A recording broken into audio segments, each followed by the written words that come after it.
G'day, welcome back to the channel. Here we are from locked down New Zealand, the bottom of the planet. We're still locked down for at least another few days, and I think it's probably going to go on for a few weeks. Never mind, so you're going to get more of these talking head videos. And today, something really interesting. Well, I think it's interesting. You may choose to go and watch PewDiePie. But recently, the Ministry of Transport here in New Zealand issued a discussion paper about integrating drones into the national air system. And that called for submissions. They wanted to know what people thought. Now, the Ministry of Transport mooted a number of ideas to try and make the air safer. And they thought registration and remote ID and a few other things that they brought up. They wanted to know what people thought about these things. They called for submissions and people did just that. They submitted. They came back with their answers. And I don't know if this is the summary document. Does it tell us how many? There were a total of 284 submissions from 220 individuals, 31 companies, 3 government agencies, 9 local councils, and 21 others. So I don't know what 21 others are. But anyway, there are a whole lot of submissions about this proposed changes to the rules, basically rewriting the regulations to look to the future and make drones safer, because we all know how dangerous drones are. Anyway, I found, while I was looking through these submissions, I found something very worrying. This is quite worrying because I've seen it before. What seems to happen in some cases, there are a few people in the hobby, and when I say the hobby, I'm talking about the traditional hobby, flying model aircraft, gliders, helicopters. There's a few people in the traditional hobby who hate drones. They despise them. They think they're terrible things, and they would like to see the skies rid of them. Now, I'm not someone who flies camera drones. I don't have a Mavic. I don't have a Phantom. I've got a DJI FPV drone, but I don't even fly that because of all the geofencing crap. But I have nothing against people who want to fly a DJI Phantom or a Mavic or whatever and use the sky alongside me and everybody else.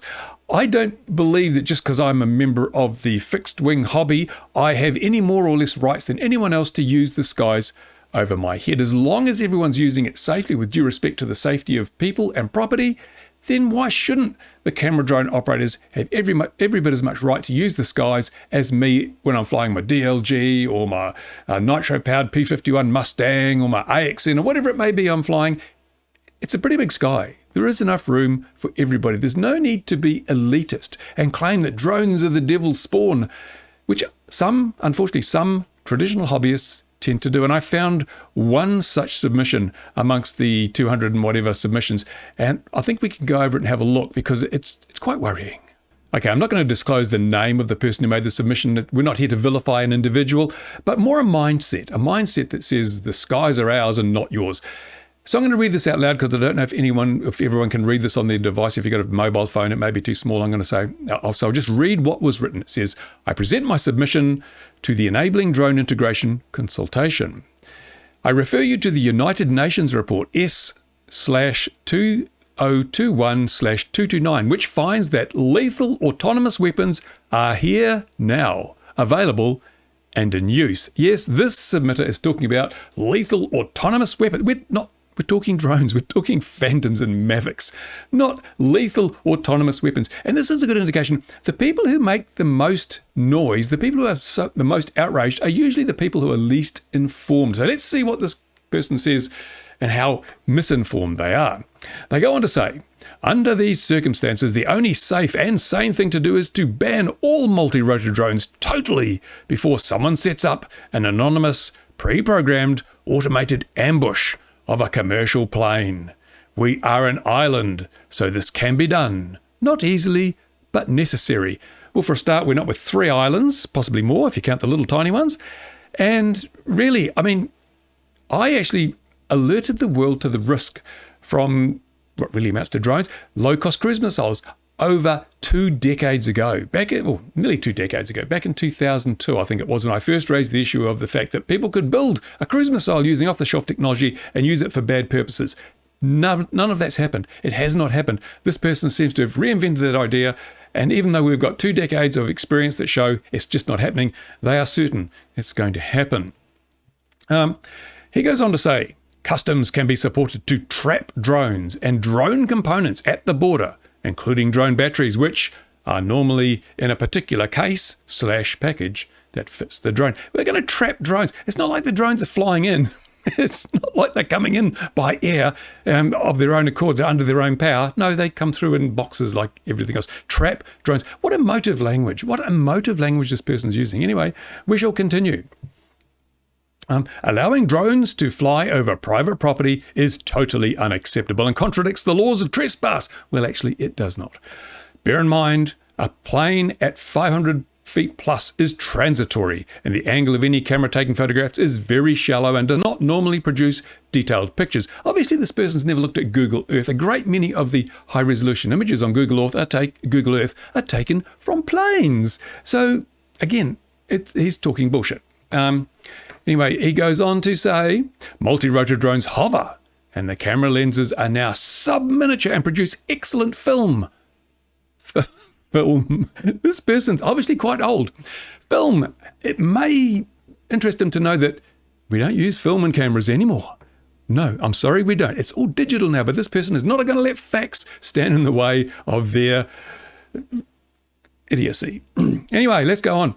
Flying over state highways or any road is also not acceptable, as it will cause a distraction to the drivers on the road, and live streaming cannot be controlled. I can't see the relevant. Where's the connection between distraction and live streaming? Is he saying that drivers are going to have their phones on trying to catch the live stream from the drone that's flying over the road? I don't think so. And then likewise, using multi-rotor drones for freight should be banned. Well, guess what? It's just not happening anyway, so there's no need to ban it.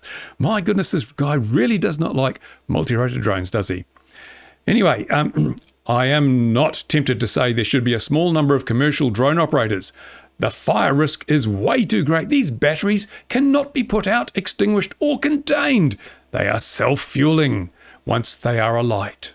With climate warming, the general fire risk increases exponentially. So now he's bringing climate change into it. Because of the Earth's getting warmer, these batteries are at imminent risk of exploding in your hands. We cannot possibly have these drones because the batteries will kill us with their flames. So I guess no electric vehicles for this guy, no mobile phones, nothing that uses lithium batteries, because they could burst into flames at any moment, any moment.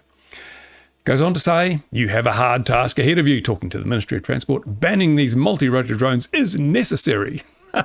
And this is where it really, really annoys me, because he says, I'm a member of 3 flying clubs and fly in North Auckland and the Bay of Plenty on 3 different flying fields. I'm an electric winged model flyer. So you use these dangerous batteries yourself then. You're saying they're too dangerous to have because they could catch on fire. Anyway, I'm an electric winged model flyer and have watched as these multi-rotor drones become a plague with a capital P. Yes, a capital P for plague. What was I saying about use of the English language? It's not a proper noun. Sorry. They often fly over property without permission, using pre-programmed flight paths and first-person view, live streaming pictures back to phones and laptop computers. These pictures and film, remember, he thinks there's a film in these things, have been and are being uploaded onto social media, again, without the permission of those who have been filmed. It is essential that you continue to ban, well, they're not banned at the moment. Oh, okay. It's essential to continue to ban all multi-rotor drones from flying over private property without permission and beyond line of sight. But you want them banned full stop, so why would it matter? Oh, there we go. So that's really interesting, isn't it? Someone who claims to be a model flyer, who uses electric-powered models but thinks that lithium batteries are such a huge danger they shouldn't be allowed, but he's using them. Only he is suitably qualified and experienced and careful enough to use lithium batteries, not these damn multi-rotor drone flyers. Yeah. Well, anyway, it shows you that not like folks, eh? And then he goes on to make part 2. That was just his first attempt. There's a second part here. He says, I present part 2 of my submission to the Enabling Drone Integration Consultation. My previous submission was emailed to you on the 1st of June 2021. He goes on to say, radio-controlled multirotors use 2.4 to 2.483 gigahertz for the actual manual control and 5 gigahertz for the FPV. Now that's interesting. He gives the total band for the ISM 2.4 band, but he just says 5 gigahertz. In fact, we don't use anything on 5 gigahertz. It's actually around 5 gigahertz, above 5 gigahertz. So he's deadly accurate with his 2.4 gigahertz frequencies, but he's inaccurate with his 5 gigahertz. Attention to detail, not his strong point. Anyway, he goes on to say, both of these systems get interference from other systems that operate on these wave bands or are causing high level EMF. But that's what you expect. It's an ISM band. You've got to accept that you may get interference. Then he goes on to say, I will deal with FPV first, like FPV needs dealing too.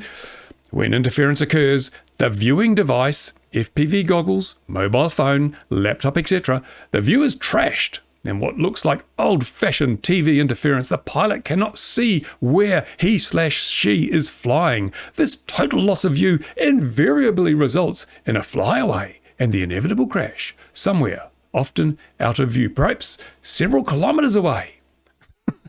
This person has never flown a freestyle drone. They probably wouldn't recognize a freestyle drone. And the actual default action for any camera drone, like a Phantom or a Mavic, if you get enough interference to cause a loss of the control command link, it returns to home and lands. This guy doesn't know that, but he's going to tell you the facts as he sees them anyway. In a freestyle drone, if you get a loss of video or a loss of control link, generally you either disarm or failsafe kicks in and it falls to the ground. It doesn't fly away. But let's not allow facts to interfere with a fantastic argument. Anyway, crashed batteries are bad news. And the more crashes, the greater likelihood of a serious fire, such as the Port Hills fire, or crashing through a window into someone's house and setting it on fire. It's a very long bow, isn't it? And besides which, didn't he say he flew electric fixed wing? So I think electric fixed wing are more likely to fly away than a drone, to be totally honest. Yet the batteries in those somehow do not explode, and they do not cause serious fire. Who'd have thought? He goes on, though. 2.4 to 2.483 gigahertz radio systems for multi-rotor drones and fixed-wing models are the current systems in use and are subject to interference. Yeah, so we know that. I fly 3 different makes of radio controllers. What's a radio controller? I think he might mean controller, but hey-ho, as I said about the language. 2 of which are top of the line. You knew he was going to be a top of the line radio gear guy. He wouldn't have none of this cheap Chinese crap, would he? He'd be top of the line because he's special. Anyway, 2 of which are top of the line that claim to be interference free. They are not. Well, you got ripped, didn't you? You believed the crap. You believed they were interference free, and they weren't. You wasted your money on top of the line and found out that they're not that good. In fact, he says, I have flyaways. Whoa, hold on a minute. Didn't you just say before that we can't have multi-rotor drones because they could fly away if the control link was lost? Yet you've just said you have flyaways with your fixed wing, with those dangerous lithium batteries in them. 2 sets of rules. I don't understand. Anyway, he says, I have flyaways and get dumped into crashes. I may be wrong, but I have a strong feeling that those flyaways are probably flight pilot error or bad installation or something, because I've been flying with 2.4 gigahertz radio gear for a very long time, and I've never, ever had a flyaway. This man does not know how to use failsafe. One would assume that his top-of-the-line radio gear would have failsafe. Clearly, he's never set his failsafe. This man doesn't know what he's doing. How can he lecture to others about what's right and what's wrong if he doesn't even know how to set the failsafe on his top-of-the-line 2.4 gigahertz radio system? But hey, let's, who knows? Let's move on. He says they fly away and crash. Oh, wait a minute. It says, I have flyaways and get dumped into crashes. I watch the other makes have their interference. No, okay. They fly away and crash locally on the field or nearby. Oh, so the other brands crash locally. Yours fly away. You should have bought one of the other brands and had at least a crash. You would have so far to walk when your plane flew away. It's terrible. Not only are the receivers subject to this interference, so are the onboard sophisticated flight controllers that drones and multi-rotors use. I can honestly say I've never had a flight controller suffer from interference. In fact, if you look, now I know a bit about electronics. I was an electronics engineer. I still am, I suppose. And flight controllers are not really susceptible to radio frequency interference. They don't receive radio frequency signals. Yeah, you can get some with the Wi-Fi for adjusting the PIDs and things, but the vast majority of flight controllers have no radio frequency receiver capability. So how would they get interference? Well, he must know. I've no idea. He must be a better engineer than I am, or he's privy to information that I don't have. Anyway, he goes on to say, part of the problem is that the 2.4 gigahertz, suddenly we're down to 2.4. It was 2.4 to 2.483. So just that little 2.4 gigahertz is crowded with other stuff, which is outputting a lot more than the 1/10 of a watt. That is the limit. Yes, but what he fails to understand is the inverse square law, which means that every time you double the distance, you quarter the power. And unless you're flying right next to a very powerful transmitter, If you're flying closer to your transmitter, doesn't matter if you're less power, you're going to have a stronger signal at the antenna. Never mind, perhaps the laws of physics differ where this gentleman lives. He says microwaves, Bluetooth, Wi-Fi can be and is boosted to 5 watts. Well, not necessarily. My Wi-Fi router here is 100 milliwatts effective radiated power. It's 60 milliwatts into a 1.2 decibel antenna, 100 milliwatts effective power. But I don't know, maybe his is bigger and hotter. And microwaves don't actually operate on 2.4. They're slightly off the 2.4 band, but let's not let facts interfere with the argument. Anyway, and he says, and miscellaneous EMF from electricity companies, transformers, welding machines, etc. I've never seen a welder that operates on 2.4 gigahertz. Never, ever seen a welder that operates on 2.4 gigahertz. Anyway, okay. I have been observing this for the last 5 years. Well, you've been a busy little person, haven't you? The percentage of crashes due to interference per liftoff is 8 to 9%. Who collects that? What are you doing? At our field, we have virtually, I don't think I've seen an interference-related crash for a very, very long time. And we have a lot of flights. You either fly in a very bad area, or as I said earlier, you do not know how to install and set up your radio gear, or your top-of-the-line gear is actually crap. Don't be fooled into thinking that just because you pay a lot of money for a set of radio gear, it's any better than something that you pay less for. That's not the way it works. Generally speaking, for example, I bet you fly Spectrum. And you think, oh, I've just spent a lot of money on a Spectrum. In reality, a lot of the cheap Chinese stuff is better. But you wouldn't know that, and you wouldn't acknowledge that because you've spent a lot of money. Anyway, let's have a look. The percentage of crashes due to interference per liftoff is 8 to 9%, half of which are flyaways. Again, fail-safe. Learn to set your fail-safe. If you're not setting your fail-safe, you are not a safe flyer. You should not be flying. If you're flying at local clubs, they need to have a talk to you about your safety procedures. If you have your model flying New Zealand wings, part of the exam is knowing you must set your fail-safe. If you're not doing that, you're violating effectively the conditions of your membership. Someone needs to have a talk to this gentleman and tell him that he needs to lift his game. He's giving the rest of us a bad name. He goes on to say, all flying sites I know are prone to some interference, some considerably more than others. So you've been to Tokoroa, have you? And you've flown at our flying site and you know how much interference we're getting. Well, we get piss all interference on 2.4 gigahertz, sometimes a little bit on 5.8, but we choose a different channel if we're flying FPV. We have safety procedures. We don't fly if there's interference on the video channel. We choose a different channel. Really? Okay. He goes on to say, I've moved back to old-fashioned long-wire FM radio. FM radio is not suitable for multi-rotors as the aerial is far too long. So this is great. We moved from long wire, from FM to 2.4 because of all the many benefits it offered. This guy's going back in time and history and performance to long wire, where you're on a single frequency, and anything on that frequency is going to knock you out of the sky. 2.4 gigahertz spread spectrum is far more resilient. That's why the military adopted spread spectrum for mission critical applications. It is far more resilient to interference. As he says, there's over 80 megahertz of bandwidth available on 2.4 gigahertz. When you are flying on long wire, you have 10 kilohertz. It's a tiny little thing. Any signal on that 10 kilohertz is going to knock you out of the sky. But hey-ho, notice he's flying FM, not even PCM perhaps, so no fail-safe. That's perhaps why things fly away. He's flying long wire, and that's why his gear's flying away. He's got interference on the channel, and he gets flyaways because he's using FM. There's no fail-safe. Really, you are the author of your own misfortunes, sir. Anyway, let's carry on, because this can only get better. 2.4 gigahertz and 5 gigahertz are not safe for multirotors. Okay, that's probably why a lot of people use 900 megahertz. I use 900 megahertz on some of my multirotors, but you don't seem to know that even exists, do you? Because you're talking about these other frequencies, besides which I say 2.4 is perfectly safe, and 5 gigahertz is perfectly safe. I've been flying 2.4/5 gigahertz with FPV on multirotors for many years. I've never damaged anybody's property, I've never injured anybody, I've never killed anybody. So how can you say that is not safe? You can't, and you don't fly multirotors, so how the hell would you know? Anyway, he goes on to say, where a winged plane can glide and land, a multirotor stops, hovers, then falls out of the sky. Really? You were telling us they fly away. Now they stop, hover, and fall out of the sky. You need to get your story straight. You really do.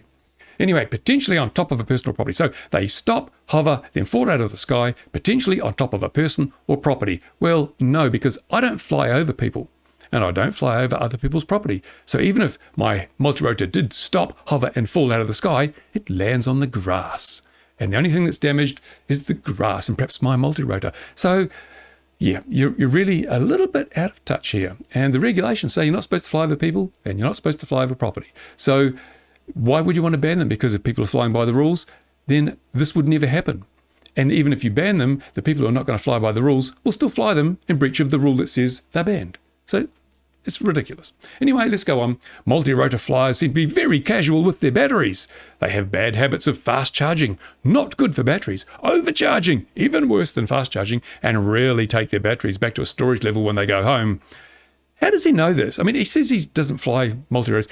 Who is he talking to? What multirotor experts has he been dealing with? Where does he get this information? Or is he just pulling stuff out of his ass? I very much believe it's the latter, because this is just not true.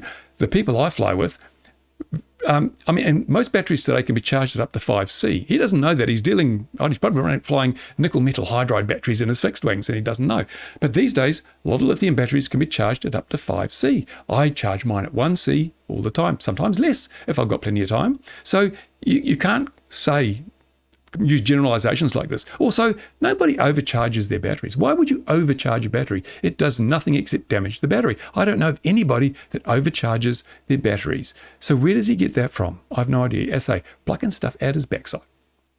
And of course, I make sure that I fly my batteries down to a storage level. I don't have to specifically put them on storage because when I've landed, they're already at storage charge. And if you don't put them on storage, they puff them. Multi-rotor flyers tend to have a lot more investment in batteries than fixed wings. We have a lot of batteries. I've got probably 12 packs that I use regularly. So I'm not going to waste all that money by leaving them fully charged or discharged and having them puff on me. I always make sure that they are at storage when I finish flying. So again, this is just bullshit.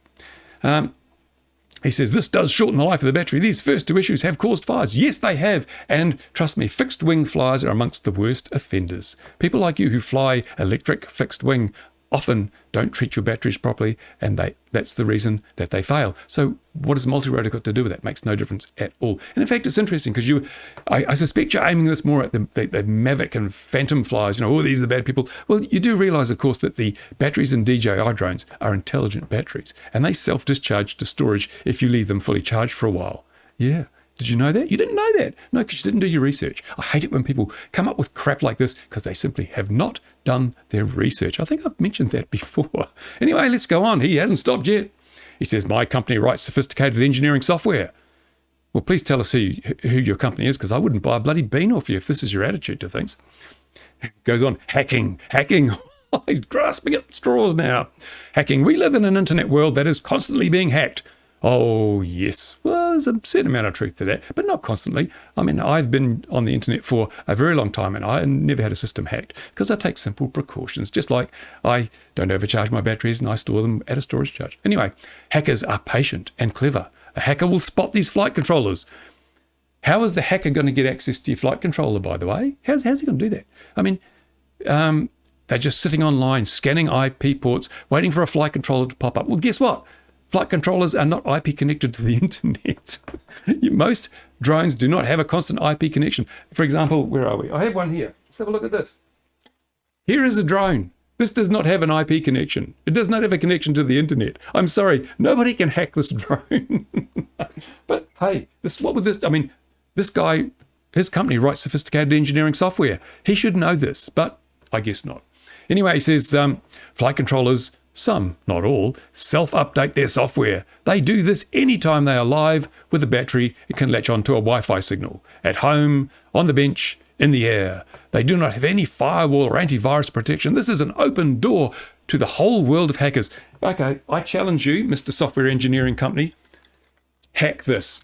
Come on, hack this. Get into my F4 flight controller and hack it. How are you going to do it? Please explain, elaborate the detail with which you will somehow get a connection between your computer and my fully standalone drone, which has never been connected to the internet in any way, shape or form. How are you going to do that? I'd love to know. I don't think you know. You don't know. You're talking for a hole in your hat. Even the phantoms and so forth, in theory, potentially there might be a way to do that, but it's not going to happen. It's just not going to happen. There's no benefit to a hacker to gain access to a flight controller, is there? No. And he goes on to say, updating any flight controller's software is an open door for worms, Trojan, and hackers. These can be quite small and hard to know if you've got one. From here, they can pass on to neighboring flight controllers, laptops, or anything with Wi-Fi, Bluetooth capability. So what he's saying is, because his company writes software engineering, he or some hacker could hack into my drone, and then it would spread to my computer and my mobile phone and other drones in the area. Bullshit. Utter bullshit. I really hope the Ministry of Transport have just relegated this to the big round file, because it is just absolute garbage. And I think a lot of the people watching this video now will be rolling on the floor, clutching their stomachs, laughing their heads off. I hope he's prepared to be responsible for all the injuries that this video is causing. Okay, and they can wait and at a preset time upload the main larger program, partner with compromised controllers, and cause chaos in the air on a private computer network or company networks at the hacker's choosing. I'm reasonably certain the DHB hack was not done in this way. It's still my beating heart. So what he's saying is that this drone could be responsible for getting ransomware into our hospitals. Seriously? Are you kidding me? You call yourself your company writes sophisticated engineering software. Please tell us who your company is, because we must avoid it like the plague, because you have no bloody clue. Really, seriously. Oh, my goodness, you're doing so much harm to the hobby by presenting yourself as a member of it in this forum. This is terrible. Let's go on. He says, these drones and multirotors are a plague. They are getting out of hand and should be banned. If you do not have the courage to ban them completely, at least ban these flight controllers and their importation into New Zealand. This would present the importing of the automated hunter-killer drones and multirotors. Set up processes through Model Flying New Zealand where the current flight controllers should be replaced with independently certified, non-updatable flight controllers. Oh, seriously, this man has got less than one oar in the water. He's a sandwich short of a picnic. I don't know what's going on here. This is outrageous. Unbelievable. Hands up anyone who believes all this crap. I didn't see any hands. Go to the comments now. Tell me what you think. This is unbelievable. As I say, I haven't included the man's name because I know he would cop so much flack. And let's just assume, let's be charitable and assume that he just perhaps doesn't know maybe it's ignorance rather than arrogance. I don't know. But seriously, it's just unbelievable. And as I say, to present yourself as a member of the hobby and then go out there and try and present all this bullshit as fact, it really does weaken the case for the hobby. As a hobby, we should be there saying the air is a great resource. Everyone should have reasonable access to it as long as they adhere to the principles of safety. Let's do it. It's a really big place. The sky is a really big place. There's room for everybody. And just because you don't fly drones, be they camera drones or freestyle drones or whatever, just because you don't fly them doesn't mean you should expect them to be banned. I mean, hell, I wish someone had come up and said fixed wing should be banned. It's got more range. It can carry a greater load. It's a bigger danger. They use bigger batteries. They should be banned because of all the safety issues. No one has said that, because at least the multi-rotor community appreciate the fact that the air is big enough for everybody and there's room for everybody. And we get far more mileage by cooperating and working together to prevent excessive over-regulation. If you're going to start picking fights like this, mate, it's just, wacko. Absolutely wacko. Now, I noticed that this gentleman's partner, I assume it's his wife, has also made a submission. And this is, read on. I'll read on for you. It says, as a property owner, I am appalled that you should be considering any relaxation of the current laws pertaining to the use of multi-rotor drones. In fact, I believe the existing laws should be tightened to drastically prevent their proliferation. Privacy and quiet possession is paramount. Privacy and quiet possession of a property is absolute. This applies to property owners and to all tenants leasing property. If neighbours intrude on your property and refuse to leave, they can be served with trespass notice. If neighbours cause disturbance with loud noises, they can be asked to cease and desist. If they do not, the noise abatement laws can be used. So drones over private property without permission would be contrary to privacy and quiet possession laws. Yet, strangely enough, helicopters, aircraft, they make more noise than most drones, and they can fly over your property with absolute impunity. But for some reason, only drones. And then here we go. Let's see if they're as clueless as their husband. Virtually all drones have cameras that can be used while the drone hovers, streaming data to a receiver such as a phone, tablet, or computer, or direct streaming to Facebook, YouTube, and other social media platforms. Oh, yeah, okay.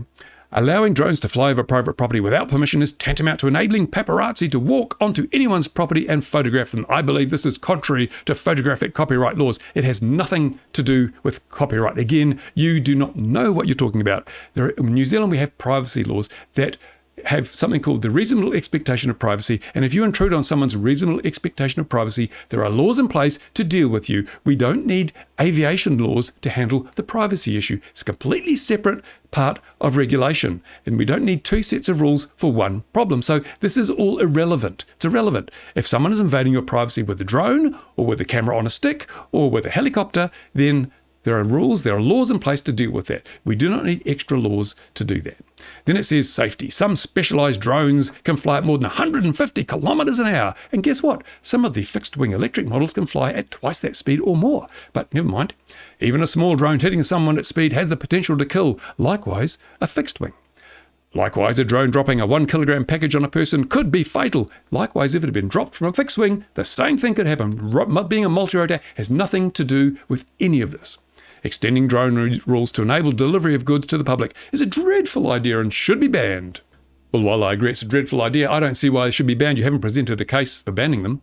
Then it says, most drones are powered with small LiPo batteries. Drones can crash and often do. Could you provide a citation for that? Can you provide some evidence? There are millions of drone flights every year, and I don't see an excessive number of crashes. Yeah, they crash sometimes, so do manned aircraft. The difference is when a drone crashes, nobody dies. Anyway, and the potential fire damage from batteries is another reason to tighten up their use. As I said before, we can't have smartphones, we can't have video cameras, we can't have DSLR cameras, we can't have anything that uses a LiPo battery because fire danger. It says here the fire cannot be put out in a battery until it has died, run out of oxygen. So no electric vehicles for you then, eh? Because if you crash an electric vehicle, there you go. Anyway, she goes on to say, could some of the recent rural fires have been started in this way? Answer, probably not. And it says, with drier, warmer weather due to climate change, there'll be an ever higher risk. You can see that this woman and her husband have conspired to produce presentations that are very, very similar. And it says, if rules change to allow drones to fly anywhere using FPV, first-person view, or using pre-programmed flight paths with no line of sight, there could be appalling consequences. Yet, strangely enough, this has been happening for over a decade. People have been flying BVLOS all around the world, and there's not been one appalling consequence. So you're right, there could be, but the probability is incredibly low, and we've got to deal with realistic situations here. It says, a person using FPV has no peripheral vision, no line of sight, and no awareness of other air traffic, including airplanes. That's right, because as soon as you put FPV goggles on, you go deaf. You cannot hear an approaching aircraft, even though aircraft are very loud. And when you put FPV goggles on, you cannot hear the VHF AV-band radio you have beside you, where pilots are calling up, telling you where they are. And if you put FPV goggles on, your ADS-B alarm that alerts you to approaching ADS-B-equipped aircraft from several kilometers away stops working. Again, complete ignorance here, complete ignorance. Then we have the largest numbers of multi-rotor drones in the community. The large number of multi-rotor drones in the community are not known. That doesn't make much sense, does it? A few commercial drones are registered. Who cares? Aeroplanes have to fly over 500 feet on designated flight paths with trained and licensed pilots and full airworthiness certification of the planes. Well, that's not strictly true. If you're flying GA in uncontrolled airspace, you don't have a designated flight path. You can fly wherever the hell you like, pretty much. So again, bit of your information is a little bit wrong here. And also the full airworthiness certification of the planes doesn't seem to stop quite a few deaths every year in the manned aviation community. I should remind you that the recreational use of multi-rotor drones has never resulted in a single death anywhere, anytime in the history of mankind, as of the date of making this video. So again, you're pretty short on facts here. It says here, the same control applies to helicopters and even to gliders. Yeah, okay. There is a reasonable understanding by a property owner that these planes are fully controlled and abide by the strict rules. Well, if they remove the rule that prohibits drones from flying over property without permission, then the drone operators will be flying under the strict rules as well. They'll be abiding by the rules. So a good way to make sure you're not going to have a drone used illegally over your property is to dispense with the property permission rule. And then, if it's over your property, it's not illegal. solved the problem, unless you want to create problems, unless you're looking to vilify people and create problems that don't exist. Anyway, they go on to say, therefore, as a property owner, I'm happy for the CAA to control my property rights over 500 feet above my property. I'm totally against anyone flying any other vehicle over my property other than those that are fully registered, airworthy, and controlled by very distinct laws. Well, guess what? Drones, we're probably going to have registration. If the drone's registered and it's airworthy, and the law says it can fly over your property, you won't have a problem, will you? Excellent. That's what we like to hear. Control of drones. There are already very well publicised cases of drone flyers breaking all the rules laid down by the CAA. All of them. Every one of them. Not just one or two, but all of them. I don't think I've ever heard of a single drone operator or a drone flight where all the rules have been broken. Now, I may be wrong. Perhaps this person could contact me and let me know of that flight when all the rules were broken. There's quite a few rules. That's a lot of rules to break. I don't think even if I tried, I could break them all. But that's what's claimed here. Anyway, so breaking all the rules laid down by CAA and drones being flown over national parks and Department of Conservation land contrary to their rules. Well, if you're breaking all the rules, naturally, you're breaking those rules too. It's kind of redundant to say that, isn't it? Sadly, many drone owners fly well beyond the capability of their equipment and their own skills. Again, can you please provide some kind of cite for that? Can you give us the evidence? I mean, you've made a claim. Where are the facts to back that up? I think you're pulling stuff out of your ass. And I think based on the submission made by your husband, or the male who shares a surname with you, I think they are also flying well beyond the capability of their equipment and their own skills because they've had multiple flyaways and crashes. So that tends to imply that they've either exceeded the capability of their gear or their skills, because they're the only two things that can happen to cause a crash. I think you need to have a talk with whoever that is that shares your surname. And now the CAA already have a problem with rogue flyers intruding into restricted airspace for aircraft. Please, you should be tightening the rules for drone use, as in other countries, rather than loosening the rules for rampant drone use. Rampant. I don't think I'm a rampant drone user, but hey, maybe I am. But let's just actually look at another thing. And all the accident reports involving fatalities that I've read recently, not all of them, but many of the accident reports involving fatalities in New Zealand and manned aviation, one of the overwhelming common factors was flying below 500 feet when it is not necessary to do so. Illegal flights below 500 feet, unauthorised low flying has been a major contributor to deaths in the aviation sector in New Zealand. So, given that the recreational use of multi-rotor drones has never caused a single death anywhere in the world at any time, perhaps CAA would be better advised to look into and address the issue of people flying manned aircraft too low. That would save lives. Changing the drone rules would, if drones had been banned, not a single life would have been saved in the last 10 years. But if the CAA had looked into the growing problem of unauthorised low flight by manned aircraft, quite a few lives would have been saved. Are you against saving lives? Are you just more interested in vilifying members of a community that don't fly what you fly? This is unreasonable. But anyway, there we go. I just thought people might like to see this. Now, so it is a problem. I know I get lots of reports from people in America saying, I went to my AMA field with my drone and they kicked me out. They said, no drones here. And a lot of people are getting unfairly discriminated against because the model aircraft they choose to fly has rotary wings, not fixed wings. This was a problem with helicopters years ago. I know a lot of fields were very anti-helicopter because helicopters were not fixed wing. And I could never understand it. I mean, I flew helicopters for a little while, but then they were too expensive. I kept breaking too many bits and I couldn't afford to fly helicopters. But I always welcomed helicopters to our flying field because they're part of the hobby. Yeah, I don't fly helicopters, but it doesn't mean I should say you can't fly because I don't fly those. No, it's a part of the hobby. We are all flying remotely controlled, radio-controlled model aircraft, be they fixed wing, be they gliders, be they powered, be they electric, nitro, petrol, or whether they have one rotor, 4 rotors, 8 rotors. It doesn't matter. We're all sharing the same air. We need to get on. We need to form a unified front to prevent drastic overregulation. It's happening all around the world. And if we don't do that in New Zealand, then we're going to be overregulated out of existence as well. So instead of bickering, fighting against the drone operators, realize that the enemy of my enemy is my friend. And you should be working with the drone operators to make sure that we all get a fair go when it comes to using the airspace. Unfortunately, some people they're not interested in that. There are a lot of selfish people. I'm not saying that these people are selfish, but there are a lot of selfish people in the world, and all they care about is their own rights, their own interests, and so forth. So one of the reasons that we have such a fragmented community, and there is such little unity when it comes to dealing with these drones. A lot of people are thinking, doesn't affect me, I don't care, I'm not going to do anything. Now, I'm the exception to the rule. I stand up for the hobby, and every aspect of the hobby, including the bits that I don't actually fly in or I don't have any interest in. It's still the hobby. I'm out here fighting for the hobby, not just the bits of the hobby that I'm interested in, the whole hobby. As I say, I don't fly camera drones, but I'm prepared to stand up for the rights of camera drone flyers because they're part of our hobby. Like it or not, you may hate rotary flyers, and you may hate drones, you may hate Phantoms and Mavics, you may say they bring the death of the hobby because they're doing all this bad stuff. The reality is, you look at the facts, they're not. Yeah, there's one or two instances where people with Phantoms or Mavics or whatever equivalent have done some stupid stuff, right? But that's happened with fixed winged as well. It happens in the manned aviation community. Because, example, there was a whole lot of coverage in the media when a Phantom 4 was discovered in the grounds of the White House. Oh, some drone operator, clueless drone operator, had flown a drone near the White House. This is terrible. Oh, we need to ban drone flights in Washington, D.C.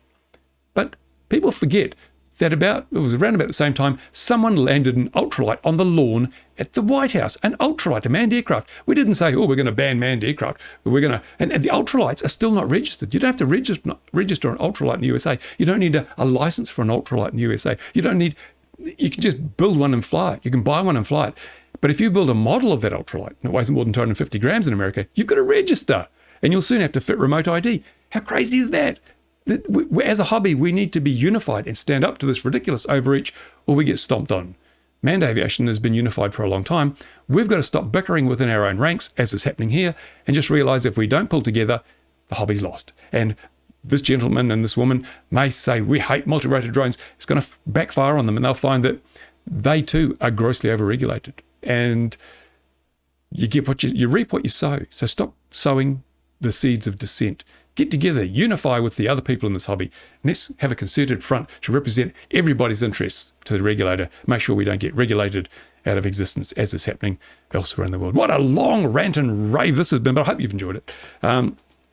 I will be doing another video on this whole thing for New Zealand, the submissions that have been made, the proposals, and looking at some of the other submissions, which will be interesting as well, but for other reasons. But this, I just had to bring this up because it is probably one of the worst cases I've seen of elitism, of discrimination within the hobby, of hate and vitriol for one aspect of the hobby, solely because these people don't actually participate in that part of the hobby themselves. And they're very, very selfish people, in my honest opinion. There you go.